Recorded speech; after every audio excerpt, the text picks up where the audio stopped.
Hello everyone, and welcome to our panel. This is Designing and Building for Digital Accessibility.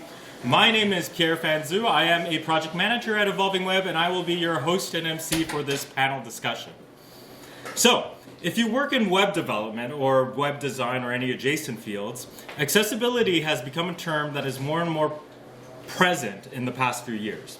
Although our collective awareness of accessibility is fairly new, the idea of accessibility itself has actually been around for a long time and has been shaping the physical world around us. The elevators and the ramps in the public buildings, the width of trails and parks, the minimum ceiling height that you have in buildings, these are all codified in building legislation to make sure that, public spaces are equitable and accessible for all. And the same thinking should apply to all our virtual spaces. Everyone should be able to access the web and not be excluded. So, you may be coming to accessibility for different reasons. You could be thinking about it in a DEI perspective, so everybody should be treated fairly and equally. You could be thinking about the market share. 16% of the world population has a disability. Or you could be thinking about compliance. The more recent AODA legislation mandates that any private and public, most private and most public organizations to have an accessible website per WCAG AA level. But no matter what angle you're coming from, accessibility is not just a checklist, accessibility is for everyone. The complicated part, however, is that accessibility is not one size fits all. You have a spectrum of disabilities that you have to account for, both visible and invisible. There are diverse ranges of needs. For example, just within sight, someone could be blind or have low vision needs. Someone could be deaf or hard of hearing. You can have wheelchair users, you can have people who are on the neurodiverse spectrum. We also often think of accessibility as a permanent condition. However, accessibility extends to temporary and situational disabilities as well, as demonstrated by these slides. I like how situational hearing impairment is a bartender. So even if you don't think it, everybody may need accessible design at some point in their lives. In 2024, Mike Gifford, a thought leader on open government, digital accessibility, and sustainability, published an analysis of various accessibility elements. His analysis takes a closer look at the past few years, I think up to 2019, covering topics such as ease of reading, navigation, area labels, and the impact of CMSs. He has remarked, our analysis indicates that there hasn't been a significant change in web accessibility. While there have been some improvements, many straightforward issues remain unresolved. He also notes that a better integration of accessibility principles in design and development can greatly enable organizations of various scales to do better. Today I'm joined by a designer and a developer who are here to help us unpack accessibility.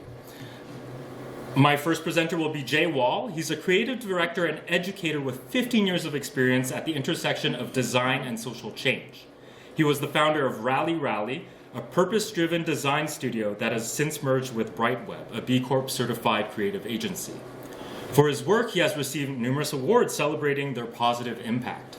Today, Jay is an independent creative director and teaches part-time at George Brown College's School of Design in Toronto. He's based in Guelph. And my second presenter is Fran Wyllie. She is a dev manager and accessibility specialist at Northern Commerce. Ooh. Fran brings 6 years of experience in designing solutions and advocating for accessible development, with the goal of not just meeting the established requirements, but going beyond them. She is a certified web accessibility specialist in accordance with the International Association of Accessibility Professionals. Fran is a trusted authority on accessible web development and has been a frequent speaker and advocate on the subject. So our session today will be 2 lightning talks, one by Jay and one by Fran. We'll follow it up by a panel discussion, and we'll open it up to audience questions in the end. Over to you, Jay. Thanks, Pierre. thanks everyone for spending part of your day with us. So, as Pierre mentioned, I'm going to talk more from the design perspective, and then I'm going to pass it off to Fran to speak more about the design to dev handover and some of the more technical considerations on the CMS side of things. So, with that background that Pierre shared, I'm coming at this from a design perspective as a creative director who thinks a lot about social change and how design can be used as a tool for positive impact. And I will admit that when I was a student, I did not really think much about accessibility. It was something that happened on the margins. So someone else will worry about it, and not for me to worry about, unless that's a rabbit hole that I choose to go down. And now at this point in my career, I'm encouraged that many people are acknowledging, and lots of designers, my students, as a teacher, I'll say my students know that we need to do better in terms of making the world and the web more inclusive. Like, accessibility isn't just a nice to have, it is essential. So how do we go about doing that? What I'm going to share today, I'm just going to cover some kind of foundational basic elements of accessible design for web and for branding. Depending on where you're at in your own journey, you might find that some of this you already know about, and that's great. And I hope there's still some other nuggets that you can take away from this. For those who are starting out, I hope that you find that these are some of the really helpful essentials on how you can take these next steps and not wait until you feel like you know everything about accessibility to start doing better. So in general, I recommend embedding accessibility as a principle throughout your design and development process. So don't treat it as an extra step at the end, but rather something you're thinking about at every moment along the way. A lot of this comes down to planning, setting yourself up for success. So making accessibility part of the scope and the timeline for a project, whether it's a website or a brand project or a marketing campaign, build in checkpoints along the way. So just like as a creative director, I might often check in with my team and we'll look at some ideas and how they're shaping up and think about how could this be better from a brand perspective? Is it on brand in terms of our colors and our fonts and so on? I've, over time, added a layer onto that thinking of like, okay, well, is this accessible? Before we go too far down this path with this idea, are these colors going to work? Are these fonts going to work? How is the imagery and the messaging going to work all together here? You also want to budget accordingly. So it costs a lot less to do it right from the start rather than having to go back at the end and try to fix something. So I'd encourage all of you, whatever your role is, to advocate for good process for accessible design, like advocating to clients and your project partners to make this good work happen from the start, even before there's a request for proposals, before there's a scope of work. Make sure we're thinking about it. One of the really foundational pieces is color and color contrast. So you want to use strong color contrast between text and background colors, especially when it comes to small text. There's a contrast ratio 4.5 to 1 is that ideal sweet spot minimum number. But that might even vary depending on the context. If someone has their screen brightness turned down, it's not going to perform in that same way. If something's printed on glossy paper and there's a bit of a sheen to it, a bit of a glare on the paper, that might also impact how someone experiences it. Color palettes are a huge part of this. I encourage you to test and refine your brand's color palette. And you want to make sure you have versatile options for pairings that are going to give you that sufficient contrast. And then going beyond color, there's a whole bunch of things, and Fran's going to touch on a few of these as well. You want to make sure you're using, if you're to convey information, you're not relying on color alone. Let's say red to signify an error message. Don't rely just on red, there needs to be something else. You can use icons and patterns and labels alongside color. For example, if you're doing bar charts, don't just rely on someone being able to interpret the color legend to interpret the information. Underline hyperlinks, and so on. Also, it's really helpful to minimize flashing colors and intense animations, especially for users on the neurodiversity spectrum. Here's an example of one of my favorite tools. It's called the Color Contrast Checker.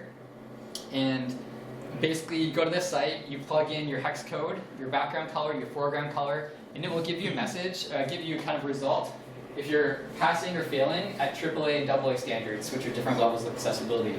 And if you get a fail, no problem. You can just adjust the hues, adjust the saturation until you find that sweet spot. And there you go, you have your palette. Another great tool is called Contrast Grid by 8 Shapes. And this is something I like to use with my clients when, let's say, we're going to be designing a new website or we're creating a campaign. We do a bit of an audit of their existing look and feel, their brand elements, their brand guidelines. So this is an example of a before and after. So when I was working at Brightweb with my team, we worked with a client in the States called We Educate Our Learning Network. And on the left is the grid of their previous brand color palette. You'll see there's lots of reds, there's some greens and blues and oranges and neutral shades as well. What we did is we ran that through ran a test with that, and then we refined the palette. So the palette on the right is the updated palette. It still feels very much in their brand world, but some of the colors are a bit lighter and brighter so that we could put, black text on that light green. We simplified and streamlined some of the pairings so they had a more robust, in some ways more robust and versatile, but without having so many overwhelming options. And this is showing you which combinations of colors work. And here's an example of how that site turned out at the end. You see how that those color pairings are used in context. So that's color. Another really foundational point is fonts and typography. So font selection is key. In general, sans serif fonts or serif fonts that have low contrast strokes between the thicks and thins are better for legibility. An example of that would be Open Sans, or even this typeface here that we have called Roboto Sans is pretty good on that. Fonts also sometimes come with support for various languages. Many come with multilingual options. Worth noting, not all languages are set up in all fonts, especially indigenous languages. So that's something to watch out for and plan from the start. Thinking about what are the different audiences, what are the different languages that are going to need to be included in your font set. For sizing and spacing, in general, it's recommended to use a minimum of 16 pixel font size for text on the web, or 11 point in print. Of course, I would say this is more of a rule of thumb guidelines, because that will change depending on the context of your user, depending on your typeface, your font choice, and so on. Also encourage you to limit use of all caps. Just use that for short amounts of copy. You don't want to have a whole long paragraph in all caps because it gets hard to read because the letters are kind of all roughly the same shape. They're that same height. When you have something set in a combination of lowercase and uppercase, the way your eye moves up and down allows you to read that more clearly. Text on images, use those sparingly. You want to ensure strong contrast and avoid placing text on a busy image background. Here's an example of a really cool font. It's called Lexend. It's available on Google Fonts. And this was designed specifically for folks with dyslexia in mind, to help them have a more positive reading experience.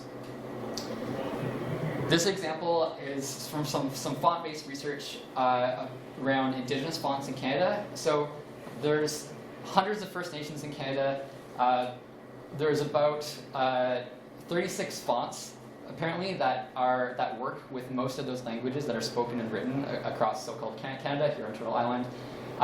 The BC government commissioned this font called BC Sans, which is designed to work with many of these fonts, or most of these fonts spoken across Turtle Island.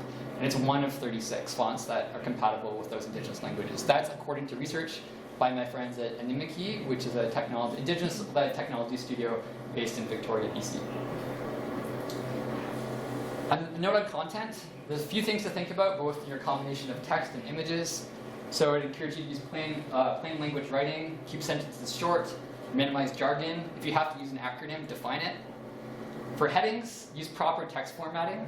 Create hierarchy that supports screen readers and easy scanning. So H1, H2, H3, your various sizes of headings, body paragraphs, and so on. Another really helpful thing to do is just break up content into small scannable chunks. This is really helpful for everyone, regardless of whether there's a disability or not. Make it easy to skim and read in that way. If you have a button, don't just say learn more.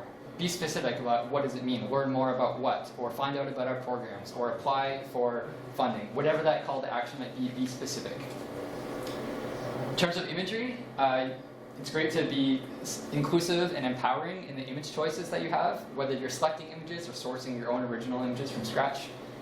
And finally, media descriptions. So for images and videos and so on, you can include alt text descriptions, image descriptions, and captions. So an example of the way the alt text works is if someone can't perceive an image, their screen reader would say in a short number of words sort of what is on that image that they're missing, so that they're not missing out on that content. Here's an example of my team at Brightweb who works with Arts Midwest, a nonprofit based in Minnesota, on their comprehensive rebranded website. And here's a little glimpse of some of the decisions we made. The imagery is very empowering. It feels inclusive. And we brought in their distinct spirit of their visual identity while still meeting accessibility best practices. And then here's an example of how that came across on the website. You see that content broken up into H1s, and H2s, and H3s, and so on. We're using color, being mindful of color contrast, and it's still like a very vibrant, visually rich site. Like you don't have to compromise on that front to make it accessible. On that note, this is my closing note before I pass it over to Fran. Good design is accessible design. It doesn't need to be one or the other. So I want to encourage us to design things that are beautiful, usable, and inclusive. That's the design side. So now, for actually bringing our design ideas to life, I will pass it over to Fran.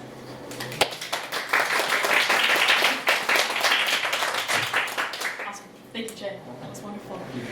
So yeah, I want to chat about moving from design into development and then beyond. So what does that actually look like? First off, I want to add a couple gotchas of my experience is as a developer, so that's where I'm bringing my perspective to this. These are common things that I have found in my experience that come up during the dev phase that might have got missed during design and require us going back, taking that extra time. I call Jay back up and I say, hey, how should I design this? So things to look out for are use of color alone. Jay briefly mentioned this, for things like errors or charts, making sure that we're using additional context there, those descriptive links. So don't be lazy. Don't just write learn more. Include the actual context of where that link is going. Form errors, so as you're designing forms, so not only the error on the actual element itself, but what does that error message say? How does that error message laid out? Things like that. And then auto-playing media controls. Everyone has seen those video banners that seem to be on every single website these days. So according to the WCAG, any animation or video longer than 5 seconds needs to have the ability to be stopped.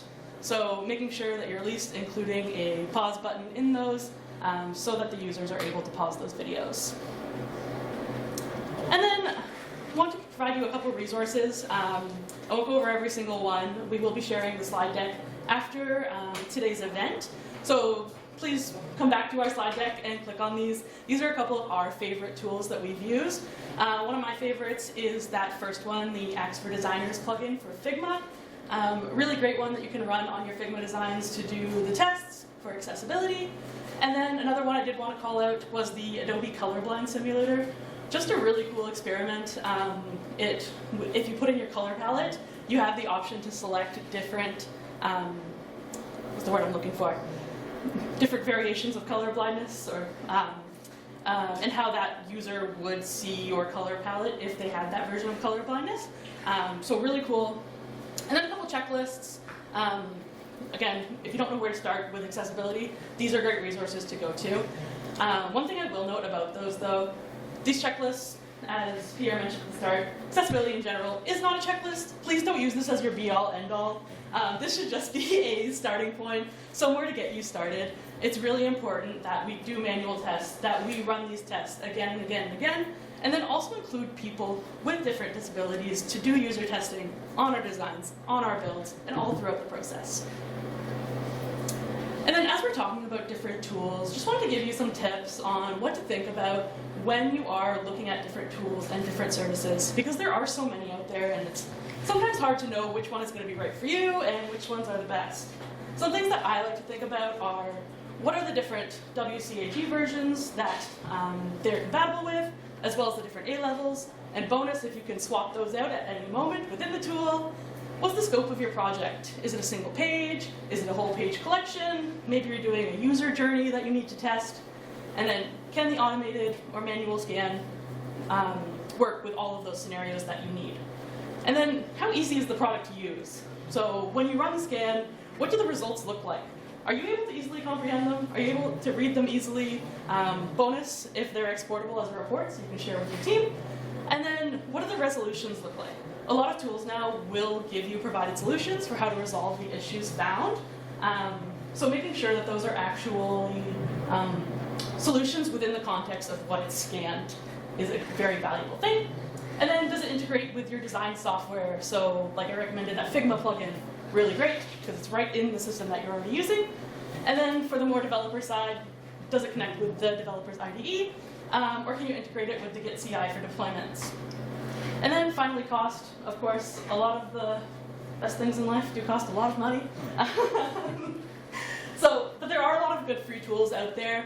Just something to be aware of, that if something looks too good to be true, it might have a big price tag accompanied with it.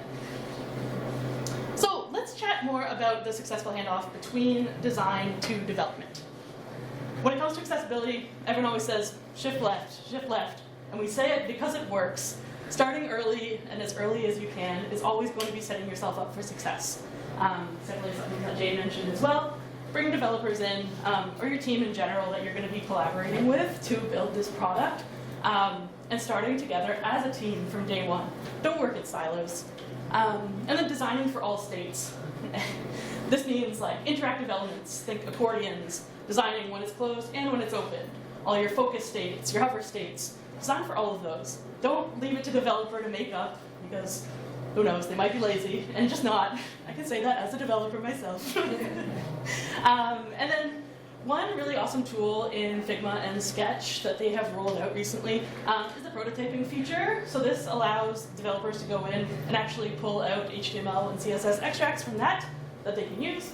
And usually Figma is smart enough to structure that HTML with accessible markup. So that's really great. It saves an easy step for dev, and that way they can't miss it. And then don't be afraid to over-communicate. You know, the more the merrier. When I talk about accessibility, I really just like to encourage people to just keep talking about it at all possible opportunities. The more the merrier. Over-communicate. Don't be afraid to, like, let's say as you're walking your developer through your designs, don't be afraid to tell them the reason that you made specific decisions, or call out little things that you did for accessibility. That way it's in their mind. As they're going through and building it, they'll remember, hey, oh yeah, Jay told me he added that for that specific reason. Great. So over-communicate, over-communicate. And just some more resources. These are more centered around training. Again, please come back to this deck once it is shared, and you can go through these. So some great training lessons for if you're not sure where to start with accessibility. The W3C one there is a free version. That's just the foundationals course. And then the other two I did want to call out are the Record a Goose Sighting and the WCAG Challenge Arena. These are apps developed to gamify learning accessibility. So it's a really fun way to test your knowledge and see how you do in terms of accessibility. I know it can be very dry just reading the WCAG and trying to learn that way. So these are really fun tools that make it a little bit more fun. And then my final one here, I've actually moved to the next slide. It's from the UK Home Office, Designing Accessible Services. That link includes these posters that I personally really love. Back in the days of everyone being in the office, I actually had these printed out. I had a couple like laminated that I would share with the design team. They're just really quick. At a glance, you will know what to do for different accessibility needs. So you can see we've got some for best practices for designing for people on the autism spectrum. Best practice for designing for screen readers, low vision, anxiety, people with physical disabilities. These are just great tools. Really simplifies it. Would recommend printing these out, putting them on your desk, share them with your coworkers. Can't recommend these ones enough. And finally, be the driving force for accessibility. Even if you're not the only person in your organization who is passionate about accessibility, that's okay. The more the merrier. I want you to leave this session and go out and advocate for accessibility. I want you to speak up when you see someone else that you're working with that, you know, maybe has an issue with accessibility, that they could fix something. Don't be afraid to jump in and say, hey, I learned this out of EvolveDrupal, that you need to change that button link. Don't be afraid to do that. Making it a more accessible web starts with us, all in this room, right here. And then practice what you preach. Include all that you've learned today into your designs and your development. And share your knowledge. Share this slide deck with your friends, with your colleagues, all those resources. Because really, no one person is going to know everything. We are a community, so just making sure that we are leaning on each other and sharing our resources as we gather them. And then be consistent, so just repeat this process over and over and over again. Keep talking to people, keep sharing your knowledge, and that is really the only way that we are going to make the web accessible. And then finally, just calling out the community, the accessibility community in general, very big, very welcoming. If you're in the Drupal community, the Drupal Slack has an accessibility channel, very active. That is a very safe space of no stupid questions. I've definitely asked my fair share of stupid questions in there over the past couple of years. And look at me now. So yeah, would recommend jumping in there. And finally, as we talk about advocating for accessibility, I've linked here the Leader's Guide to Accessibility by gov.uk. This is a great guide for really full circle advocating for accessibility.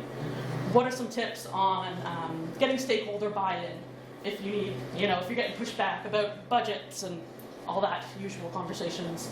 How to build a training program at your organization. It's all in there. I've definitely leaned on this through my growing experience within accessibility, so I'd recommend you do as well. And with that, I will pass it back to Pierre. Right, Fran. Thank you. Now it's time for the panel Q&A, but I just want to get a sense of who we have in the room with us today. How many of you are designers? Okay, a good half of the room. Developers? Okay, a few. How many of you work in communications or anything marketing adjacent? Okay, anything CMS adjacent, I guess? Okay. So mostly designers, a few developers, and how many of you have experience with accessibility practices? Okay, it seems like a lot of you. You're all our experts already. But I think it might still be relevant for those of you who are just new or getting started with accessibility. How did you begin to integrate accessibility concerns into your own practice? Let's start with Jay for the designers in the room. Yeah. Well, like I said, kind of going back to my journey, I actually went to school with Shane here from Evolving Web. Went to school together at York, and at the time, like I said, it was something that we weren't really thinking much about. But over time, as I became involved sort of in the design world of being socially engaged as a designer, thinking about themes of like inclusion and representation and anti-racism and so on, it's like, oh, accessibility is a bit of like a weak area for me. I realized I needed to do better. And I was buoyed and supported by the community. I'm a part of the Association of Registered Graphic Designers, who have produced an accessibility handbook. Currently it's version 2, I think they're working on version 3 right now.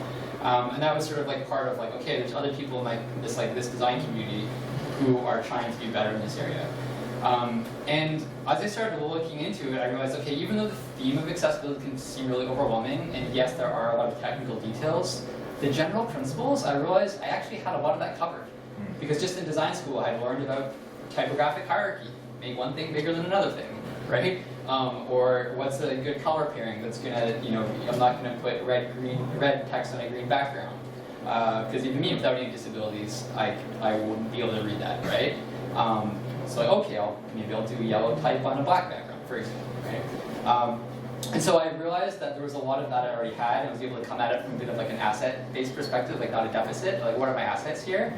And then slowly started embedding that a bit more in my process. So as a creative director, when I'd be reviewing work with my team, to not just be saying, or pushing my own work that I'm creating for clients now that I'm independent, like making sure that I'm thinking about accessibility along the way, and not like I said, not like a final checkpoint at the end, but like at every stage, at every decision I'm making, like okay, how I'm doing like right now, I'm doing a big project where I'm laying out a 70-page document in InDesign. Yeah. And I know it's not a website, but a lot of the same principles apply. And so I'll be thinking about, okay, how is this going to translate from the screen reader? And that's just like something to be constantly thinking about. So I guess to summarize, like there's a lot there that like I actually felt like there's a lot of I had a lot of the tools already, and I just need to kind of strengthen them. Okay, cool. And how about you, Fran? Yeah, my accessibility journey was more of a push in the deep end, let's say. When I first joined what was previously Digital Kid, now Northern, about 6 years ago, I was building my first project and, building my newbie website, we called it. And our internal accessibility team did a cute little audit on it. And in my inbox was a 99 spreadsheet of all of the issues. Yeah, not great, right? Yeah, they really didn't teach us accessibility at school. And so it was kind of trial by fire there. And I love a good challenge, so really took that and, owned my mistakes and took that as a learning opportunity to say, hey, I really fucked up. Pardon my language. Let me be better. Let me learn from this. And so I took that and I ran with it, and now I'm the one being on the other end of that now in my everyday career. I'm running those scans for our new people and teaching them how to be better. Yeah. Oh, okay. I want to go back a bit to something you said, like about just constantly thinking about accessibility as you're designing, or maybe even as you're going through designs that you receive. Do you have any go-to questions or any go-to like things to keep in mind, just as a general basis as you're working, or how does that work in your mind? I think like a lot of it actually, like some of the key things I spoke about today. So like color, typographic hierarchy, then like there's a more sort of like abstract sense of accessibility around themes of like inclusion and representation. Mm-hmm. So then you think about, wait, who needs to be part of this process? Who isn't yet?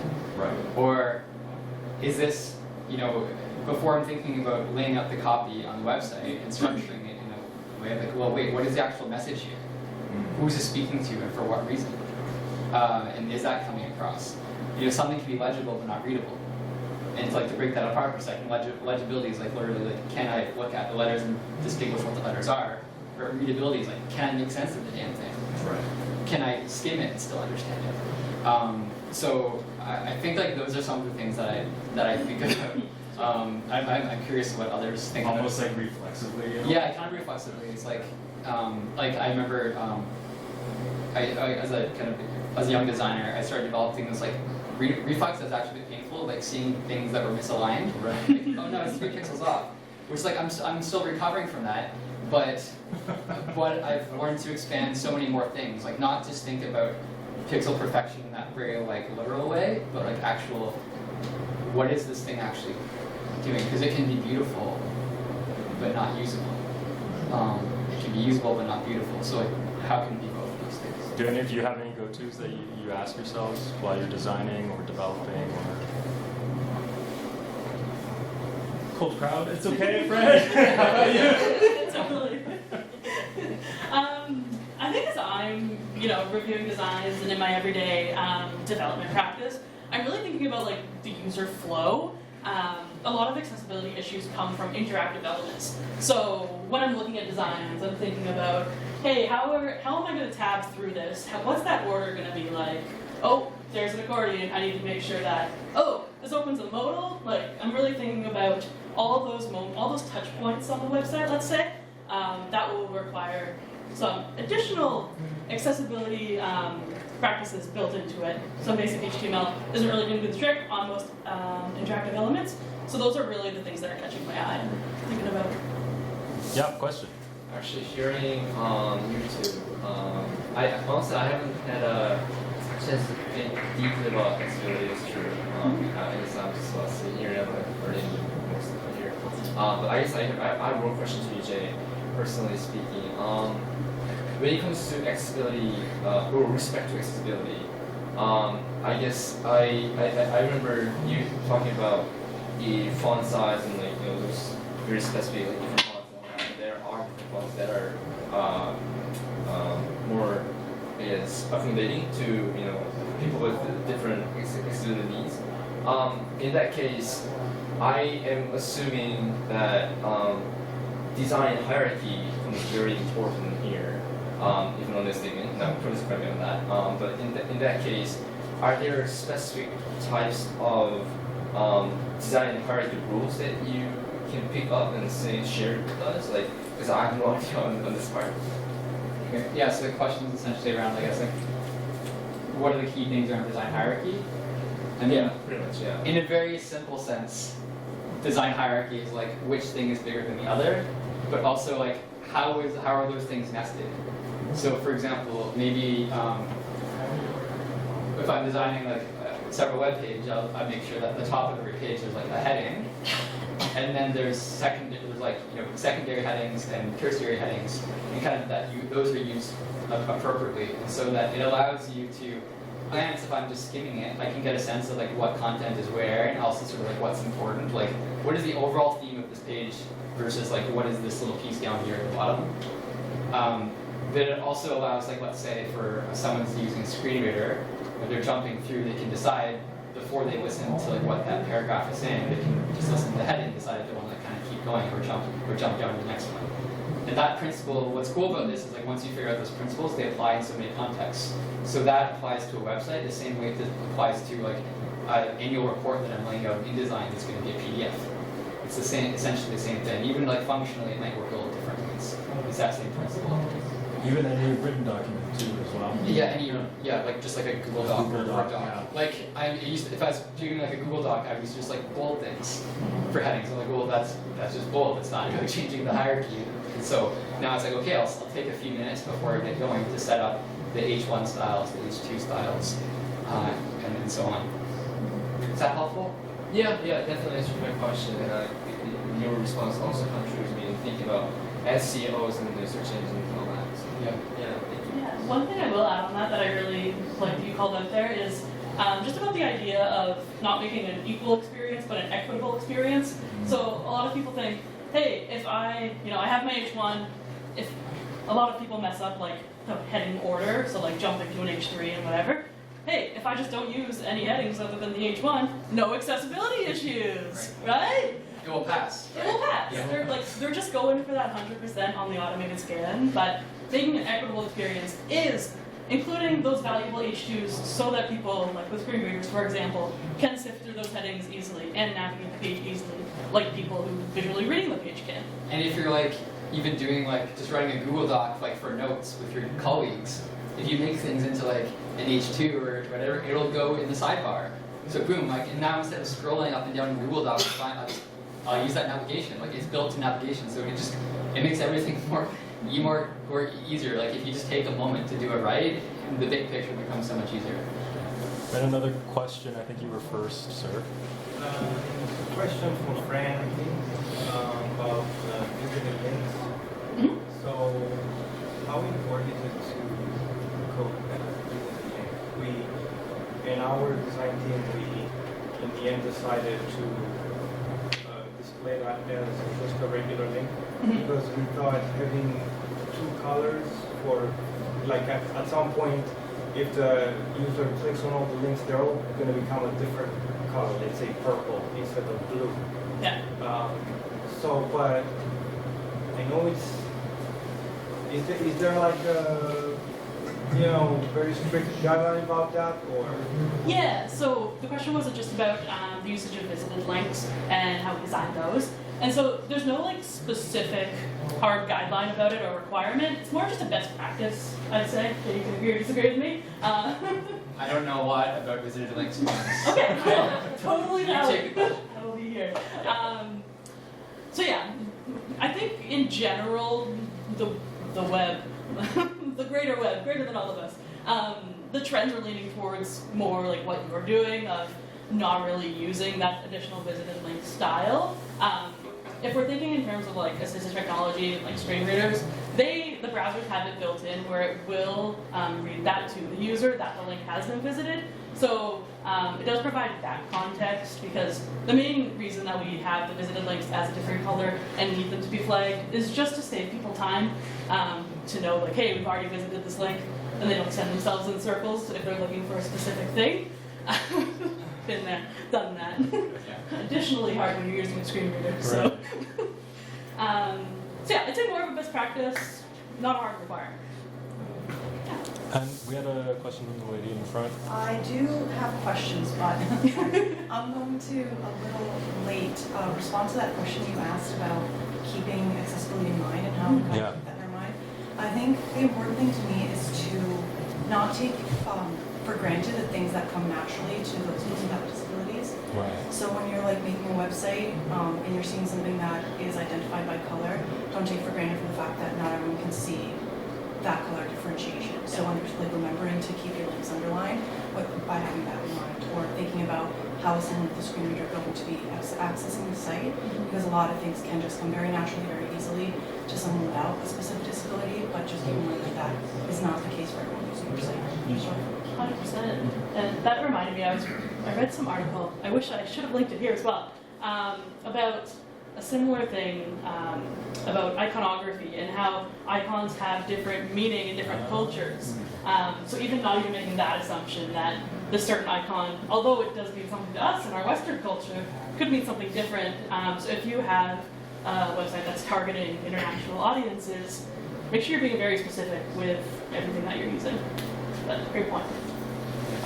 Okay, yes, the lady behind the yes. You. Jay, how do you educate designers who are traditional visual designers to let go of pixel perfection and adopt accessible best practices? Right. How to let go of pixel perfection and adopt best practices. Therapy. Therapy, yes. I'm not qualified to do that very much. Be here all day. Can I ask you a question in response to that? Like, can you tell me, like, is that, what part of that, it sounds like, I'm assuming here, maybe there's personal experience there, but like, what challenges or resistance do you feel around that? So for example, working with a visual designer who isn't a system designer or modular designer, and the challenges around letting go of fixed heights and widths within a template, and communicating that we have to be more accessible to language and screen sizes, responsive design. So it is back and forth. It's a game of negotiation, but spending a lot of time on pixel perfection, which to me, you have to let go of to a certain degree if you want responsive design or working with other languages. So it's a hard debate. So I'm curious about strategy on how to.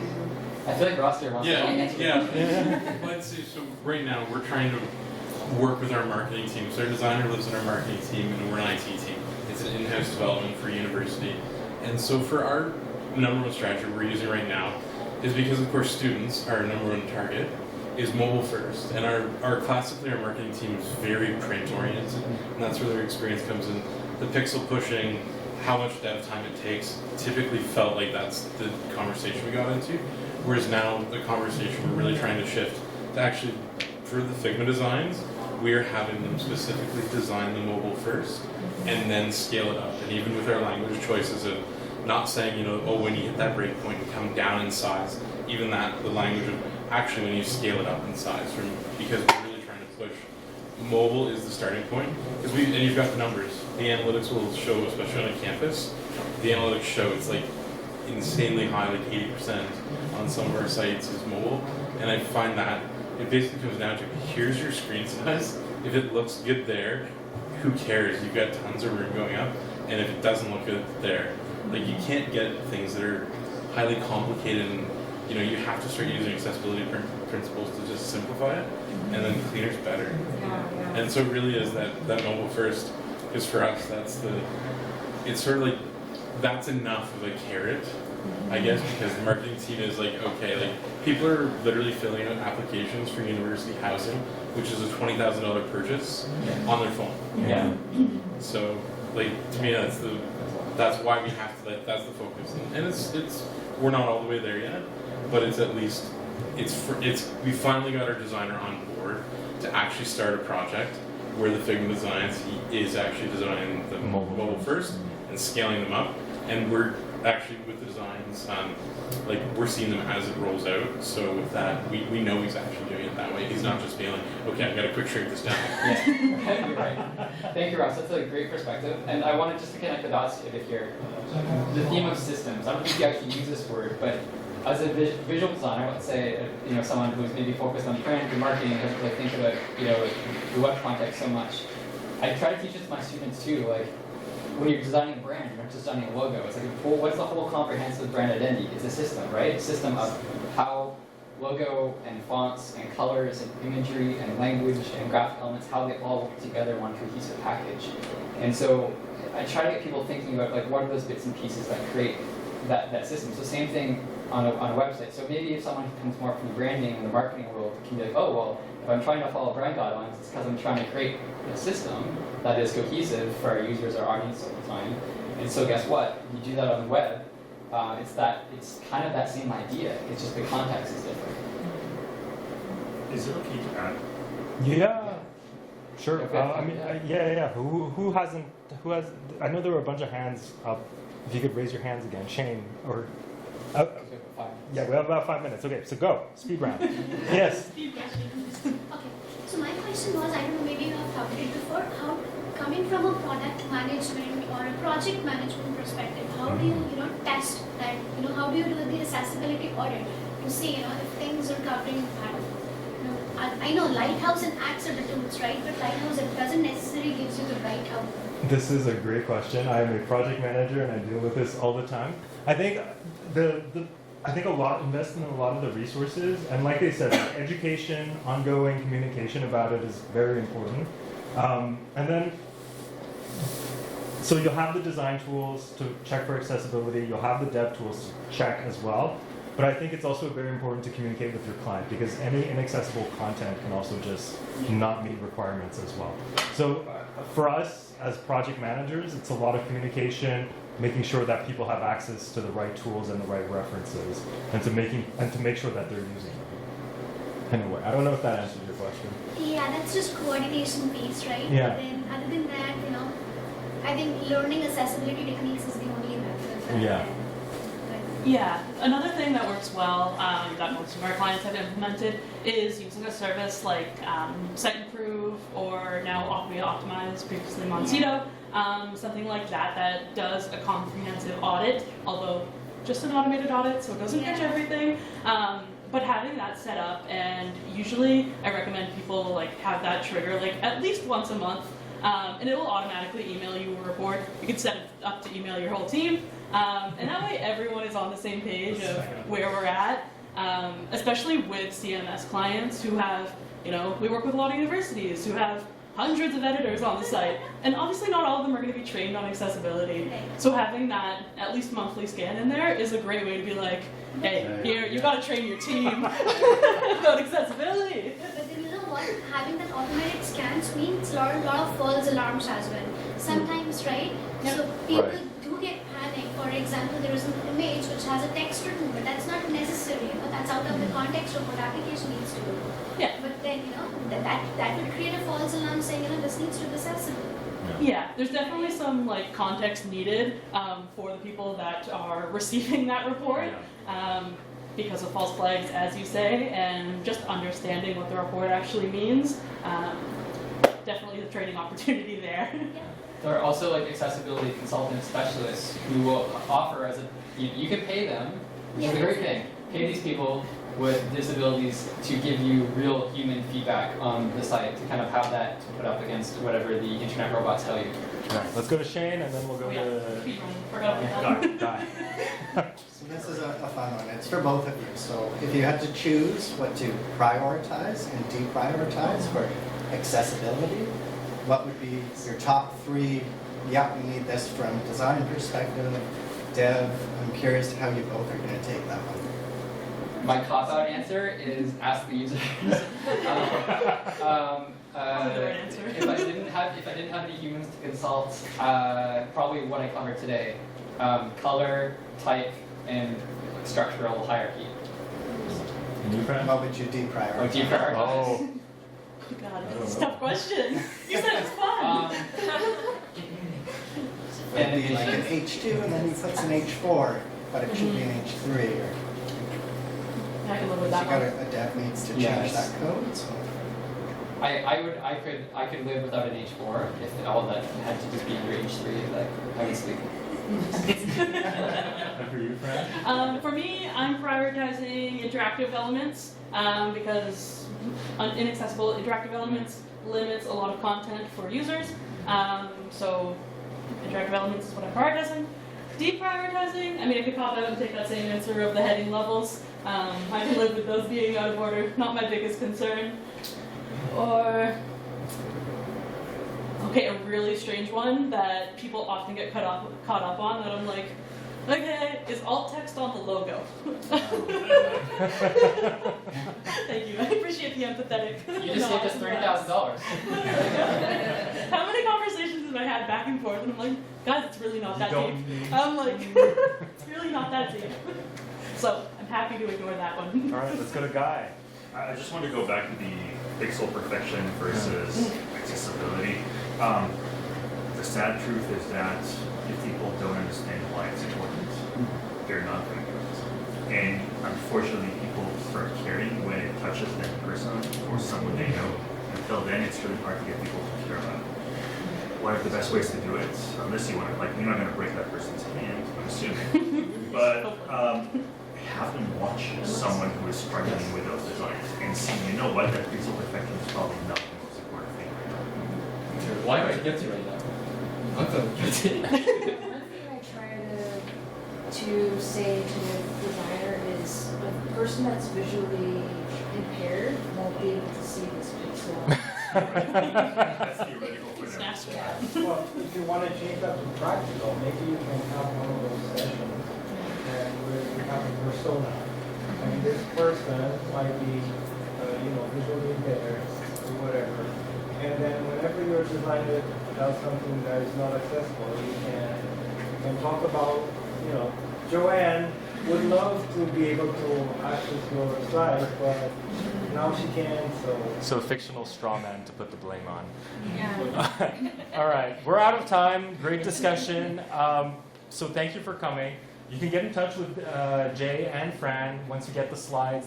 Their LinkedIn's are there. You feel free to connect. Or find us today over lunch. Yeah, find them today over lunch. And yes, please go have lunch. Everybody's hungry.